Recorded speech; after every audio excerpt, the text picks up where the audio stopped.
Hai. Assalamualaikum warahmatullahi wabarakatuh. Alhamdulillah. Alhamdulillah.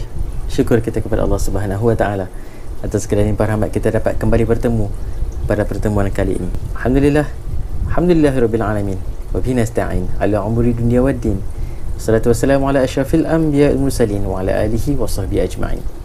Subhanaka la ilma lana illa ma 'allamtana innaka antal alimul hakim. Qala rabbi shrah li sadri wa yassir li amri wahlul 'uqdatam min lisani yafqahu qawli. Terima kasih sekali lagi kita bertemu dalam pelajaran study online pendidikan Islam bersama Ustaz Rohisham Abidin. Kaifalukum? Saya doakan agar sentiasa diberikan kesihatan yang baik. Okey, macam mana pembelajaran pada hari ini? Mungkin sebelumnya dah pun kita belajar dalam kelas. Jadi pakat tengok balik dalam video ini untuk buat revision ataupun buat ulang kaji, dan kita sama-sama kembali beronline bersama Ustaz Rohisham Abidin kali ini dalam pelajaran ke-16. Pelajaran ke berapa? 16. Untuk pelajar tingkatan 5. Abang kakak kita okey ke tak? InsyaAllah saya doakan yang terbaik untuk anda. Okey. Dan pelajaran pada kali ini kita kena lebih fokus kerana ia melibatkan banyak kena ingat, banyak kena hafalan sikit, sebab dia berkaitan dengan fakta dan sejarah. Okey. Jadi pada pelajaran kali ini tajuk ke-16, Kerajaan Osmaniyah. Kerajaan Osmaniyah tingkatan 5. Okey, sebelum kita mulakan pelajaran pada hari ini, jom kita duduk dengan tertib dan tenang sekali lagi. Dalam keadaan yang paling selesa, dalam keadaan yang paling sesuai untuk kita dapatkan ilmu, insya-Allah. Kemudian jom kita mulakan dengan baca Quran Al-Fatihah. A'udzubillahi samii'il 'alim minasyaitonir rajim. Bismillahirrahmanirrahim. Alhamdulillahirabbil alamin, arrahmanirrahim, maliki yaumiddin, iyyaka na'budu wa iyyaka nasta'in. Ihdinas siratal mustaqim, siratal ladzina an'amta 'alaihim ghairil maghdubi 'alaihim waladdallin. Allahumma shalli ala Muhammad wa ala alihi wa sahbihi wa barik wasallim. Allahumma shalli ala Muhammad wa ala alihi wa sahbihi wa barik wasallim. Allahumma shalli ala Muhammad wa ala alihi wa sahbihi wa barik wasallim. Dan jom kita berdoa sama-sama untuk sama-sama kita memudahkan urusan pembelajaran kita pada hari ini, dan Allah melapangkan dada kita untuk menerima ilmu. A'udzubillahi samii'il 'alim minasyaitonir rajim. Bismillahirrahmanirrahim. Allahumma iftah 'alaina hikmataka wa anshur 'alaina min khazaini rahmatika ya arhamar rahimin. Alhamdulillahirabbil alamin. Kemudian sama-sama kita pastikan semua peralatan yang sesuai untuk pelajaran telah pun dipersiapkan. Buku teks kita penting, nota Ustaz ni boleh download di bawah dan print, dan boleh buat nota catatan sikit, insya-Allah. Okey. Dan peralatan kita lah, pensel, pen, kertas, buku apa nama ni, liquid paper, semua ada. Kalau sekarang hati belajar, jom fokus untuk pelajaran pada kali ini bidang sirah dan tamadun Islam. Buku teks muka surat 164 hingga 174. Panjang tak? Panjang juga ni. Panjang juga ni. Tak apa, pelan-pelan kayu, insya-Allah. Pelajaran 16, Kerajaan Osmaniyah tingkatan 5. Okey. Sebelum kita pergi dengan lebih lanjut, jom kita tengok pada sejarah Kerajaan Osmaniyah. Ini adalah peta ataupun kedudukan Kerajaan Osmaniyah, yang mana ni gambar, antara gambar yang kita tunjuk adalah daripada buku teks mana, masjid-masjid yang berada di sekitar negara Turki. Osmaniyah yang berpusatkan di negara Turki. Antaranya ada Masjid Sogud, Masjid Haya, sahaja tulis Haja, tapi sebutan Haya, Aya Sofia, Aya Sofia, Istanbul, yang mana baru-baru ni lama dah tak buka kan masjid tersebut, tapi baru-baru ni dibuka kepada umum untuk solat berjemaah. Yang mana tempat tersebut sebelum ini menjadi church, menjadi gereja, dan begitu telah pun dapat kembali hak untuk melakukan solat berjemaah sebagai masjid.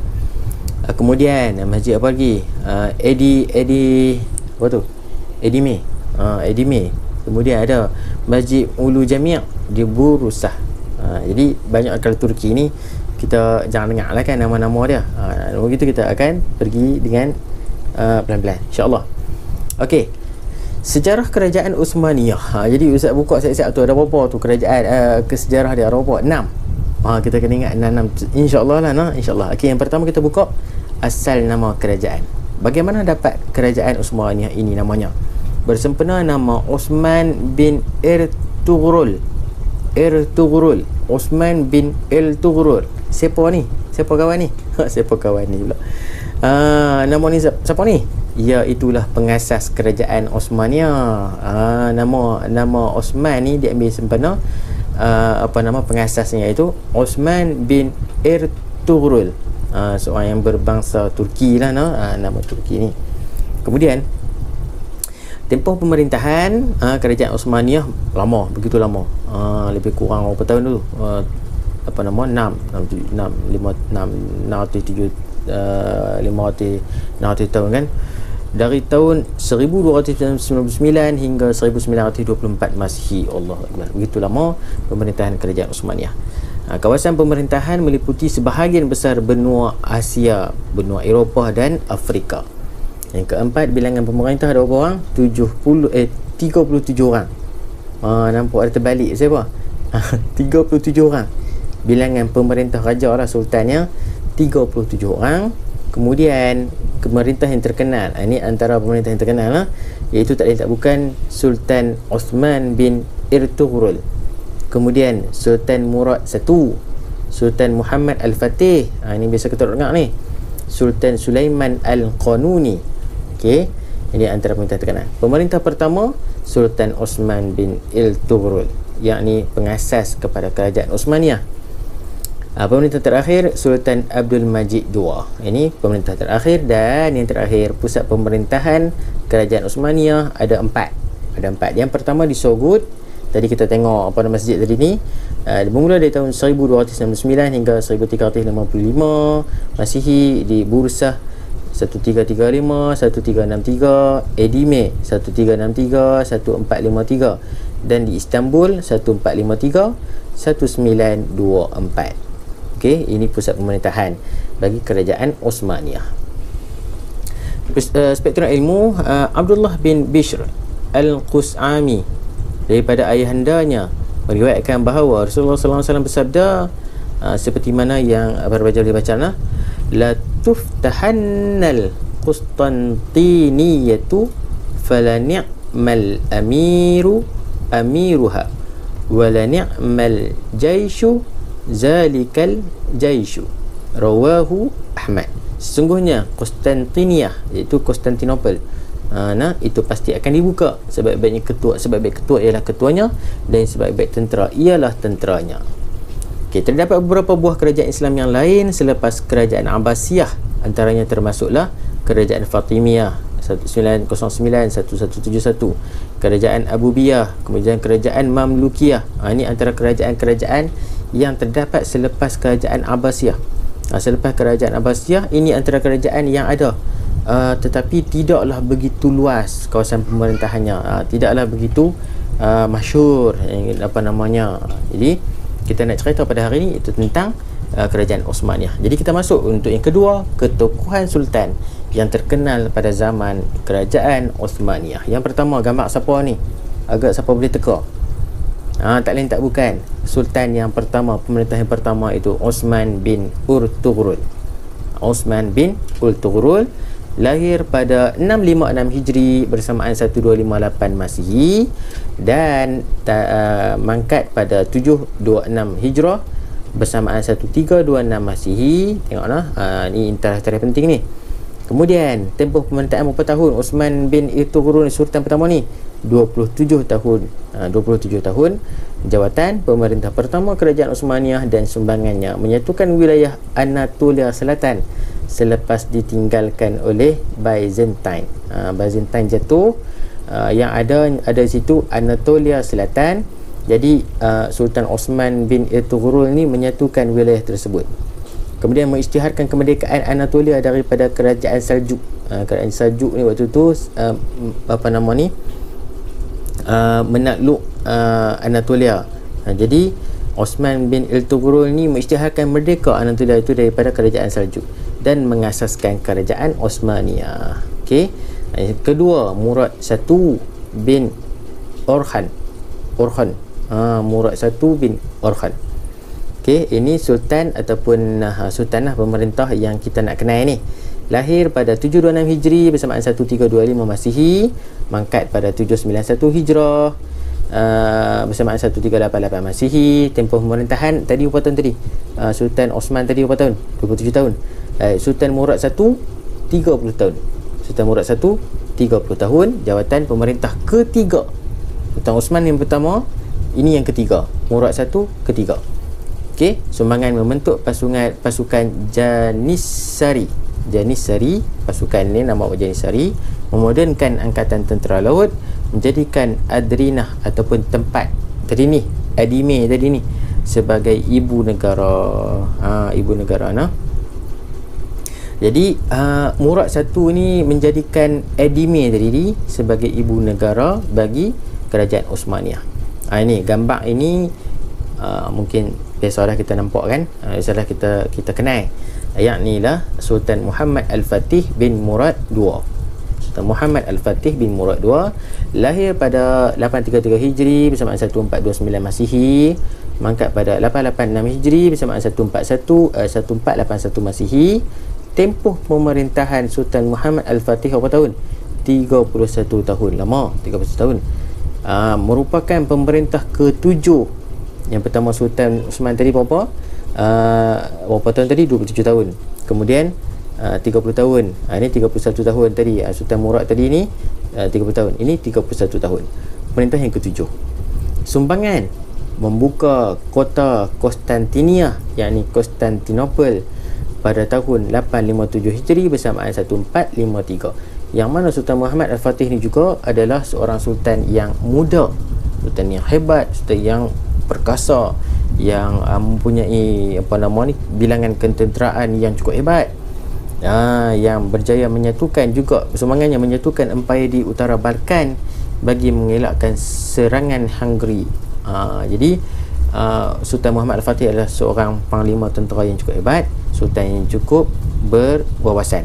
Mewakafkan Hagia Sophia sebagai masjid dan membina kompleks Al-Fatih. Okey. Kemudian kita kenal kepada Sulaiman, Sultan Sulaiman Al-Qanuni bin Salim I. Sultan Sulaiman Al-Qanuni bin Salim I lahir pada 900 Hijri 1494 Masihi, mangkat pada 974 Hijri 1566 Masihi. Tempoh pemerintahan yang lama, 40 tahun, 48 tahun. Jawatan pemerintah ke-10 Sultan Muhammad Al-Fatih pemerintah yang ke-berapa? Ke-7. Ini yang ke-10. Sumbangan membuka Belgrade, nama tempatnya, membuka Belgrade, membuka Algeria negara, dan Tunisia, menyusun undang-undang dikenali sebagai Qanuname. Undang-undang yang dikenali sebagai Qanuname adalah diperkenalkan pada zaman pemerintahan Sulaiman Al-Qanuni lah, mengadakan hubungan diplomatik dengan Perancis yang merupakan sebuah kuasa besar. Kita masuk ke faktor kegemilangan kerajaan Osmaniyah. Boleh? Cantik. Kita masuk ke faktor kegemilangan. Yang pertama, di sudut pentadbiran, pemerintah berperanan dengan berkesan sebagai ketua negara, ketua agama dan hakim tertinggi. Pemerintah sultan menjadi orang yang cukup berperanan sebagai ketua tentera, ketua agama dan hakim. Pemerintah juga menyelaraskan pemerintahan dan keagamaan dibantu oleh pegawai pentadbiran. Penguasaan laluan di antara benua Eropah dengan benua Asia apabila menguasai Selat Dardanelles dan Selat Bosporus. Ini adalah nama laluan yang menjadi penguasaan kerajaan Osmaniyah, yang mana antara Eropah dan Asia, kerajaan Osmaniyah menguasai laluan tersebut. Jadi bila pedagang lalu, mereka akan singgah di kerajaan Osmaniyah, maka berlakulah sistem ekonomi yang cukup baik. Pentadbiran yang hebat akan melahirkan negara yang kuat. Di sudut keilmuan, menjadikan masjid sebagai pusat perkembangan ilmu sehingga mencapai kedudukan yang tinggi dalam bidang ilmu pengetahuan, pembangunan, falsafah, kesenian, seni bina dan teknikal. Menaik taraf dan membina institusi masjid seperti Masjid Kasbah di Algeria untuk merancangkan aktiviti keagamaan. Di sudut keilmuan, sultan-sultan ini melakukan aktiviti keagamaan yang mana berpusatkan di masjid. Contohnya Masjid Kasbah di Algeria. Mereka melakukan aktiviti keagamaan tersebut di sana. Okey. Dari sudut sosial, penjagaan kebajikan rakyat menerusi bantuan kepada golongan yang memerlukan. Okey, yang pertama, mewujudkan suasana harmoni dalam masyarakat. Pemerintah berjaya mewujudkan suasana yang aman. Sistem wakaf yang sistematik meliputi aspek keperluan asas pendidikan dan kesihatan dan ketenteraan. Pula kita tengok semangat jihad yang tinggi di kalangan tentera demi mempertahankan agama dan negara menjadikan kejayaan kegemilangan kerajaan Uthmaniyah. Dan Sultan menjaga kebajikan tentera dengan menyelaras sistem kenaikan pangkat, imbuhan dan kelengkapan senjata. Dapat? Itu antara faktor kegemilangan. Sekarang kita tengok pula faktor kemerosotan, faktor kejatuhan kerajaan Uthmaniyah. Apa yang menyebabkan kerajaan Uthmaniyah ni jatuh? Jadi kita tengok sama-sama. Yang pertama, teknologi. Yang pertama apa dia? Teknologi ketenteraan yang ketinggalan berbanding dengan kuasa barat sehingga kalah dalam peperangan. Barat datang serang, teknologi ketenteraan tak hebat, mundur, tidak ikut zaman, tidak maju, maka mereka kalah dalam peperangan, menyebabkan kerajaan Uthmaniyah jatuh. Yang kedua, kemerosotan ekonomi dan beban hutang negara yang tinggi. Kegagalan dalam mengurus hutang, kegagalan dalam mengorak ekonomi menyebabkan kejatuhan kerajaan Uthmaniyah. Yang ketiga, gerakan yang menuntut kemerdekaan. Ada gerakan yang orang kata buat demonstrasi jalanan. Contoh, menuntut kemerdekaan daripada wilayah-wilayah menyebabkan negara tidak stabil. Kelemahan sistem pendidikan menyebabkan kekurangan tenaga mahir untuk membangunkan negara. Dah tak ada orang yang berpelajaran, maka tenaga mahir untuk membangunkan negara tak cukup. Jadi menyebabkan kerajaan Uthmaniyah jatuh. Dan persaingan politik, ini masalah utama. Persaingan politik, masalah dalaman istana, perebutan kuasa di kalangan putera-putera raja mendapatkan kuasa, menyebabkan kerajaan Uthmaniyah jatuh. Baik, kemudian kita masuk pada iktibar daripada pemerintahan kerajaan Uthmaniyah ataupun orang kata apa, pengajaran yang boleh kita dapat. Sebagai umat Islam yang pertama, kita hendaklah memilih pemimpin yang berwibawa supaya urusan pentadbiran kita berjalan lancar. Memilih pemimpin yang mempunyai kebertanggungjawabaan yang tinggi,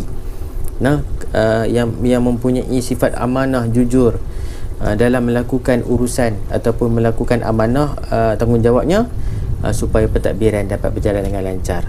Kalau pilih yang jenis pentingkan diri sendiri, yang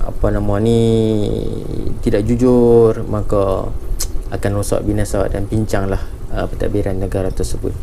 Yang kedua, kita hendaklah sentiasa memperbanyakkan penorokaan ilmu, kena belajar.